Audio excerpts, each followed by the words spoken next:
Boom. All right. I'm gonna make a note. It is 1 a.m. in the East Coast, and we are here. Hey, baby. Hey, listen. We don't have nothing to do because, coronavirus. So it was Good Friday. Most of these people ain't work today anyway. So, but that's all right.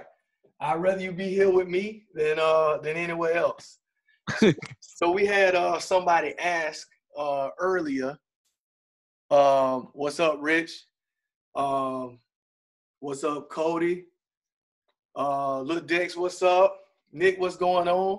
Okay, so we had somebody ask a question earlier. Coach Adrian Lewis, head girls coach at South Salem, he asked, what do we do when people trap the first pass?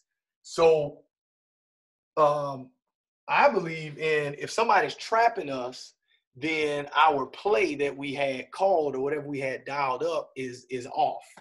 All right. So whatever we have called, and I'm going to suggest that you do the same thing. Whatever you have called, I think that kind of goes out of the window. Coach Lewis, you're back. I'm getting ready to answer your question right now. Okay. If they're here, let me ask him, Coach, do you want them to trap out of a 2-3 or out of a 1-3-1? Just let me know so I can draw it here on the board. And I'll just put the diagram back up for the sets. Again, would be a little wider. I know Coach Taylor is such a stickler for detail. Make sure I have people in the right spot and near the right spot. Okay. So if you're getting trapped, if somebody, Kylie, what's up? If you're getting trapped, I think you need to get out of whatever set that you had going. EC Weston back. Okay, Coach Lewis back out of a 1-3-1.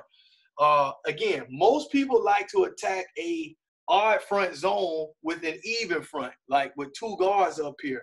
And I'm not saying that you cannot do that. I'm not saying that that's wrong. I'm not saying that it's right either. I think it's all about preference. It's all about preference.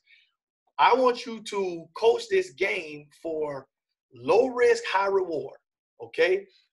If we're shooting a bunch of layups, the chances are we're going to win because we're getting more layups. So if we're here, okay, and we were in the same alignment, okay? We were in the same alignment, and we were like this, and we were here, and we were here. Now, if a team traps out of a 1-3-1, this is something you need to be identifying in your scouting report. Let me start by saying that, okay? This is something that you need to identify in your scouting report so you can work on throughout the week. Now, again, earlier we talked about the T finish, okay? And since Coach didn't want to see it against a 2-3, I'm going to show the spots for the T finish. Again, I don't know why it's called a T finish. Maybe Coach Taylor can shed some light on that. But in the T finish, we want to occupy this spot, this spot, this spot, and this spot. Okay? If you can overload people's zone, if you can overload when people are trapping and in a scramble, okay? If you can do that, then you can take advantage of the defense, all right? So using this principle, if they trap us, so if we throw a pass here, all right? And that means that these two people would be trapping, all right? So they would trap with this person, and this person would follow the ball to trap. So if that happens, immediately, our 4 needs to step out to this corner to relieve some pressure. Our 5 needs to be sliding over this way because when that 4 steps out, this guy probably is going to go with him just because it's a 1-3-1. That's going to be natural instinct. So our 5 needs to slide over this way, and our 1 needs to cut down right in there to that elbow, okay? Now, if the 1 cuts down and this guy jumps in front of him, that's fine. He can take him away. That's okay. With us having somebody on the weak side, that's going to keep this player honest. Now this player has to guard 2 people. This player has to guard this guy and that guy. So you're talking about 18 to 20 feet of space that this kid has to cover. Okay, so that would be my solution to somebody trapping. Okay. So, Coach, with that same principle, that's a great thing and you send that bottom guy out and we flood the middle. That guy, instead of having that point guard come, because you know they're gonna man up ball side, so they're gonna try to take away in that trap. They're gonna try to take away your two outlets, you know. This guy On and this ball guy. side. Yeah. Right. That guy at the bottom, they're gonna try to take him away. Yes. Because that's gonna be the first progression of pass for the outlet, and then they're gonna try to take that middle guy away. So the object of when teams are trapping you in zone, what they're trying to say is we're not going to let you get anything on ball side, and we're going to force you to try to see the furthest man from the ball. Correct. And we're saying you're not smart enough, and you're not going to be able to do it if we're trapping. And we're trying to bust up that play. So I was saying just drag that. I think that's the number 5 you have down there on the right side. Yes, sir. Pop him to the center of the court. You want to put him right here? Take him, flash him. Soon as they send that trap to the from the wing, flash the opposite guy to the middle of the floor. So let me ask you, I mean, I'll do that, but but I would like to know why you would rather flash him to the middle. Well, let me adjust the defense. Let me adjust the defense after the trap first, because right now they're out of position. All right? Okay. So let me adjust the defense, and then I'm going to have you tell me why. And again, for those who are listening, Coach Taylor is the Don, okay? He is a legend in the game, all right? Okay, so now. Hey, Coach Taylor, as a young mentee, I felt the same. I was thinking the same thing of flashing the 5. Can I, when Coach adjusts those players, can I say why I agree with you flashing the 5? Yes, sir. Certainly. Okay. You part of a tree. So hang on. So let me adjust. So people who are watching at home, okay, I'm adjusting the defense to where they would be after the trap is set. Okay? As Coach Taylor has told us that they're going to match up on the ball side and not give up anything on the ball side, right? Right. So the ball is here. So for those people who are trapping or learning trapping, you always want to, in a trap, you deny the nearest man to the trap, front of the trap, side of the trap. Okay? Right. So it makes sure everybody know that. So X4 would get out here in front of the 4. X5 would get in front of this 1 who flashes right here. Okay?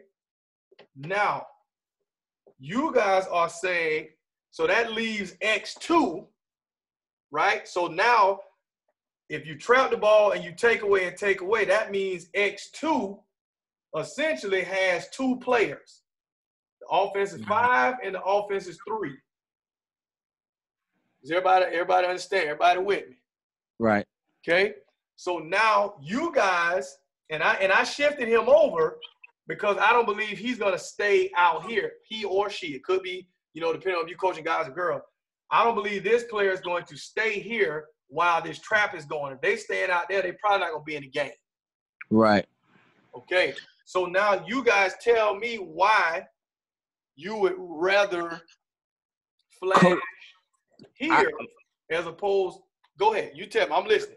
I feel if you flash 5 mid if you flash the 5 to that mid block area there, you make that that shifted defender guard him. If you don't flash him, he can stay where you have him. That middle defender can sit in the middle of that lane where you have him, and he can guard both players without moving. If you flash the 5, he has to account for him making that skip pass more clear or making your middle 5 more available. He has to put hands on someone. The 2, X2? Right. If you flash 5, X2 has to put hands on 5, making the pass more clear to the skip, or making him, if he doesn't put hands on 5, making that pass more available. So I'm saying, I understand that, and I do not disagree with that. So for those people who are watching, he is saying if you flash him here, right now he has to take him away. Essentially, is that correct, right, Coach Jackson? Correct. Now, which he's also saying, now you simplify the read for the 2, and we want to throw this skip pass, right? Now, I believe we should be able to make that pass, absolutely, and hopefully we're making it to a playmaker or somebody who can shoot over here on the other side as well. That would be good. Now, Coach Taylor, is this what you were saying as well? Coach yes, Taylor, sir. That's true. What you were saying as well? Right, because and I'm only gonna add that middle guy is so important, mid post, or you sitting him right in front of the rim, because if I have a shooter on the weak side of the floor and they gamble, you're gonna always say we don't want to give up easy baskets. And I heard you speaking earlier about that layup. What happens is they get caught up in this game is offensive game. Now people are caught up in shooting and they forget to flash right above in front of that rim. And once you get in that center, they're dead in the water. I don't care who they got, who they looking for, how they rotate out of it. They will not be able to recover if that ball ever get there. Now, I'm not disagreeing. Mitch, what's up, baby? Man, it's good to hear from you. I'm not disagreeing with what Coach Taylor and what Coach Jackson is saying. I think it is sound what they are saying. And this is the beauty of coaching. Because in coaching, I don't believe there's a infinite or a definite or a finite right and wrong. I think that what they're saying is legit what they're saying. I said to flash low only because of the distance that this guy has to travel. So I feel as though if you flash the 5, because you got to remember, this guy, he's not going to the middle until the ball is passed. So he's starting here, okay? And so now I'm saying that if this guy's going to flash to the middle, okay, I would rather him flash kind of more like up and then over like this to get this guy on his back. You see that? I'd rather have him on his back if he's going to go up. I wouldn't want him to just come just straight this way and get pushed in the back and we don't get a call. I think if he goes low this way, 2 things. I think now you're talking about a shorter pass from this guy to this guy, and this guy doesn't necessarily have to stay in this trap. He can take a dribble here and throw that bounce pass and attack one of these guys, maybe even before this one gets here. Also, this guy has a much longer way. Now you're talking about an additional 7 to 8 feet that he's got to cover to get here, all right? And also, this guy doesn't need to grow roots, okay? If he sees this guy leaving, maybe he could cut to the basket. You know, we could go pass there. Or if we flash in middle and he's taking that away, maybe he can come up here and shorten the distance to that pass. So I think that all things considered, I don't think either solution is wrong. I think we get a layup either way. So that's a great job, Coach. And Coach Willis, I would like to say I think you're absolutely right. The important person is our 5 guy. I think he has to do something. Correct. Absolutely. Got to have a head on the swivel. Pop P, what's up, man? Taylor, what's going on? All right. Coach, I don't see how you on here and on there at the same time. Okay. But anyway. All right. So the next set we'll look at is versus a 2-3. I call this runner. Okay. And hey, Coach Willis, I had a question that I asked Coach Taylor Yes, sir. And I think it'll come up again when you do this play here. I'll parking lot my question and see if it comes up again. Okay. I'm gonna go shooter here. I'm gonna go 1 here and 3 here. Now, again, I believe that this game is all about being sound in execution and keeping people off balance. Okay. So if somebody's gonna give me a 2-3 look, I like this runner look right away, because if we have the ball right here, essentially what I'm going to do right now on the front side of it is I may just take a dribble this way, and now I'm forcing them to play man-to-man. You know, this guy's not going to allow me to just throw this pass. He may get a hand in there or be a little bit elevated. If they're playing like a Syracuse 2-3, he may be a little elevated, which if he is, that's good, because now we can duck in on this guy, okay? And maybe we can get a quick post up. Maybe we get a quick post up right away to here, and this guy can lift up right here, right to the front of the rim, all right? Maybe. If we cannot get that, but first, that's always an option. If we cannot get that, we can pass across, and once we pass across, now we're going to set 2 screens, okay, on the baseline. We're going to set a screen here, and we're going to set a screen here, and we're going to run this guy through. Again, we're going to leave this guy. We're not going to touch that guy. We're going to run right through and run right past him and see how he reacts. So now our 3 has the ball. We get a little wider, come over this way, okay? Now once we've set this screen, we got to make sure we don't screen the air. Because this is a shooter, I'm going to bank on the fact that this guy's going to step out to the wing and contest this player. In fact, let me go to the other board here and draw now what we have, okay? So that everybody can see this, all right? So now we have X2 on the ball. We'll have X3 out here on the wing. X5 is here. X4 is somewhere in here. And X1 probably will be in that area. So now our 5 is here because we sealed that guy after screening. And our 4 now is our X factor, okay? So our 4 was on the inside because he screened him. Now, this guy's probably going to be a little bit higher. This guy's probably going to be a little bit higher because he's going to be engaging the ball. So with him engaging the ball, that's fine. Ball is right here right now. So this guy can cut 1 or 2 places.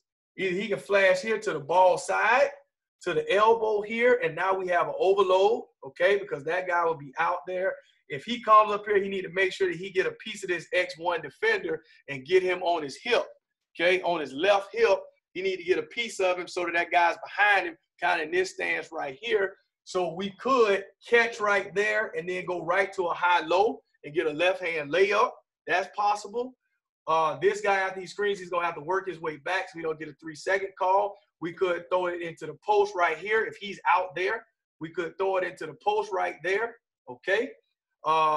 Catch it back to the basket. This guy would then dive back downhill. We can hit him right there in front of the rim. That's an option. Or we can stay with this screen and lift this guy and curl him right around and hit him curling right there to the basket. So that's one of the reasons why I like runner. If this guy stays in and pinched this way, then obviously we can pass right there to the corner for 3. Does everybody see that? Okay. So that is something that I like to call runner. Hopefully, Coach Hunt, good to see you in here, Coach Hunt, West Albany Bulldogs, great coach down in Albany, Oregon. This is so beautiful. We got coaches from Oregon and Florida all on the call, 48 states apart. It's amazing. So that is the runner set that we had here, and that's the same thing once the ball is reversed. Okay, does everybody see that? Okay, so the last thing I'm going to show here, and coaches, if you have any questions right now, any comments, now would be a great time for you to chime in while I erase the board here. Coach, my question was, so in high school sports, the first live Zoom we did earlier was, with those sets. I struggle with being in a more rural community, more country towns, with my players being more athletic than basketball players. So when I get in sets and we have, say like the first one you drew, ball went to the wing, point guard went through and went to the corner. If you don't have any looks like that, now I have to either reset my whole play again by bringing my one back to the ball, or I have to have my two dribble back to the top, who may sometimes not be a point guard. So I have to get more into motion sets. What are your recommendations on that for me? Is it just stick with the one hit or the one look sets, or try to make most of these get into motion sets? I would say there's a lot of people who coach in rural areas, coach. So I would say to simplify the offense as much as possible, and then make it become repetitive. So make them run and go through the same read kind of over and over again. Obviously, Gotcha. you don't have your guys as often as, let's say, a college coach does. You know, your guys may not be playing as much. So it's going to be important that you communicate. It's going to be important that you communicate with those guys, and that you simplify those reads, and that you, in a practice setting, I think you need to really simulate the looks that they're going to get.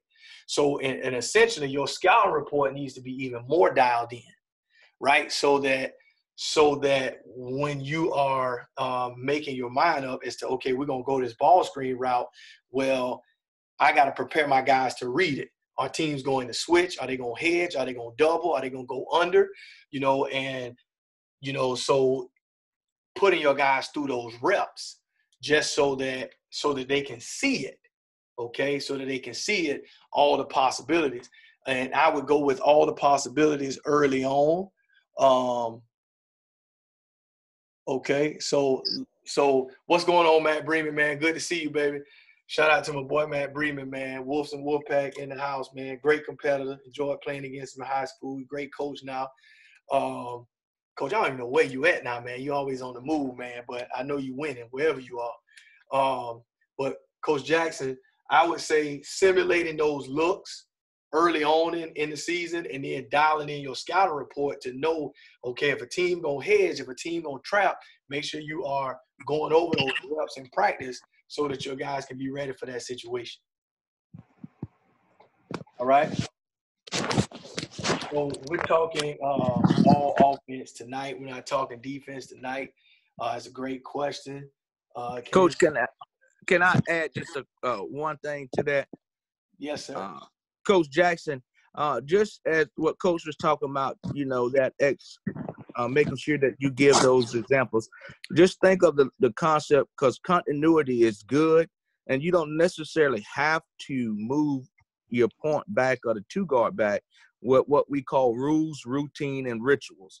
So give them the rule, understand the routine, it become their ritual. So making sure that they are exposed to that, and defining those cuts, what they need to do.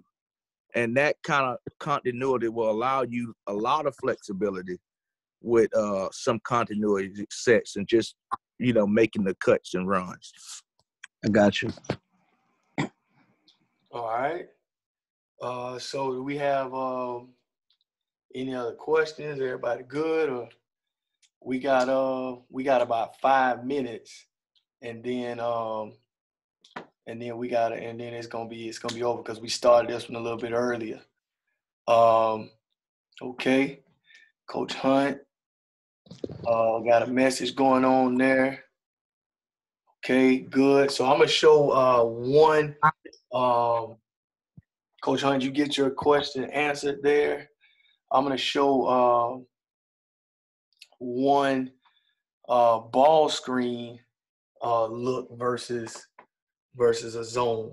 Okay, I'm just gonna show one ball screen. There are multiple ball screen actions that you can run against the zone. There are multiple a lot of people like to screen the zone. You know, a lot of people like to screen the zone. So I'm going to go back to one of my old favorite plays that I ran at my first high school head coaching job, which was at Union County.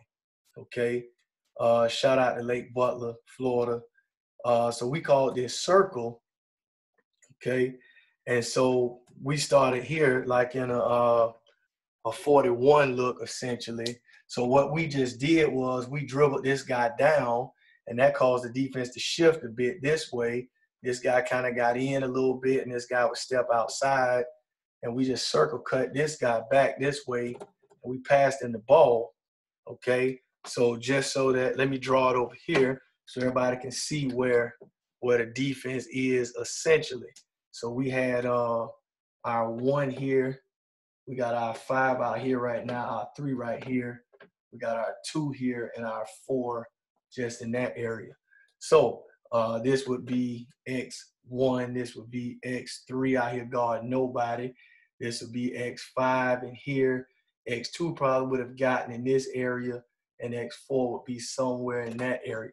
So what we want to do is throw this pass here. When we throw that pass, this guy should step up this way. When we do that, then we want to set an immediate ball screen with the 5. Set a ball screen, and we're going to play this way. Okay? And as you can see how this is already starting to shape up. All right? So now we have screened it. This is our 5. He's going to screen it. He's going to roll hard this way, wide. He's going to roll that way because that's going to draw this guy. Okay, and now we got the ball right here with our 3, okay, and they just really have 1 guy over here. So now we'll be reading, okay, this guy normally would cut to the basket. He'd take 1 step down and cut to the basket, and this guy would window shot for 3 here. So we come off of this. You can kick out that way. If he stays inside, if he jumps outside, you can be able to pass right here for a layup, or you can take this elbow jump shot. So that is just an old circle look that we used to run at Union County. That's something that I got from Coach K up at Duke. Eastern Illinois in the house, man. Good to hear from you, man. You know, so okay, Coach Bremen want to see something versus the 1-3-1. So we'll do something else versus the 1-3-1. He joined us a little late, so we'll go back to that Arizona set. Or, matter of fact, we'll give him 2. All right, we got about 2 minutes. Any questions on the circle? Because if not, I'm going to give Coach Bremen something real quick versus the 1-3-1, just for old time's sake, because he's one of the best shooters I ever played against in my life. So here we go, 1-3-1 set. All right, so we'll give them Michigan versus the 1-3-1, and we'll give them Arizona versus the 1-3-1, okay? Now, Arizona versus the 1-3-1 is beautiful as well. So if you go Michigan here, we are 4 and 5, and we're 1 and 2 and 3, just like so. We're going to pass around the perimeter, coach, until we can get it to the 4 or the 5, okay? Once we can get to one of these guys, all right, then again, we're in the same thing. So if the ball is shifted over, this guy's not going to be on the high side. He would have to get underneath this guy, because if he's on the high side, then we got a layup. All right, so then we just dive right on top of this guy. Preferably, if this is their 5, that means this guy has to be smaller, right? That means this guy has to be smaller. So, okay, so this guy has to be smaller so that guy can dive. We could go high-low right here to him. We could do that. We could penetrate this gap and sweep that way and drive, especially if this guy is spreading the floor down here. And essentially that creates like an isolation play, kind of one-on-one right here from 15 feet. You could do that, or you could come in here. If they're playing 1-3-1, you could do this, or something else I like to do when it's 1-3-1 is I like to go second side drop. So when we would pass to here, they would stay put, okay? And then we would pass back to here. And once we get it to here, this guy would drop immediately. He would drop immediately, and this guy would come straight across. All right? And then if this is a smaller guy, that can put our 5 there, especially with this guy coming across. So he's got to deny that. and now we got post entry with one of their smaller guys with our biggest guy on his back. So that's Michigan there. And then on the other side, we'll go to this Arizona look where we're 1, 2, and 3, and we're 4 and 5 double low posts, just like so. Okay, we want to hit to a wing here. We showed this earlier. We'll cut through to the ball side corner, all right? And then we'll come here. We can screen this guy, all right? We can screen that guy. Now, this guy has a decision to make. Is he going to get out here and attack this? Because if he does, then we can either flash low like this, sneaking right across, or flash middle like we talked about earlier. I would prefer to sneak him low, but that's up to you, totally up to you as a coach. We could do that. We could screen low here and bring this guy over or bring this guy under. That's an option. If this is an athletic guy for us, we could screen up here again and then take this guy and we could screen here, all right? Which means then we could throw the lob over the top. This guy would just basket cut and we could throw the lob there and get a dunk. So hopefully that gives you something, Coach Breeman, that you can run. Man, make sure, man, Coach Breeman, hit me in my inbox, man, and let's exchange phone numbers and get together. You know, anytime you come to Oregon, you got a place, man.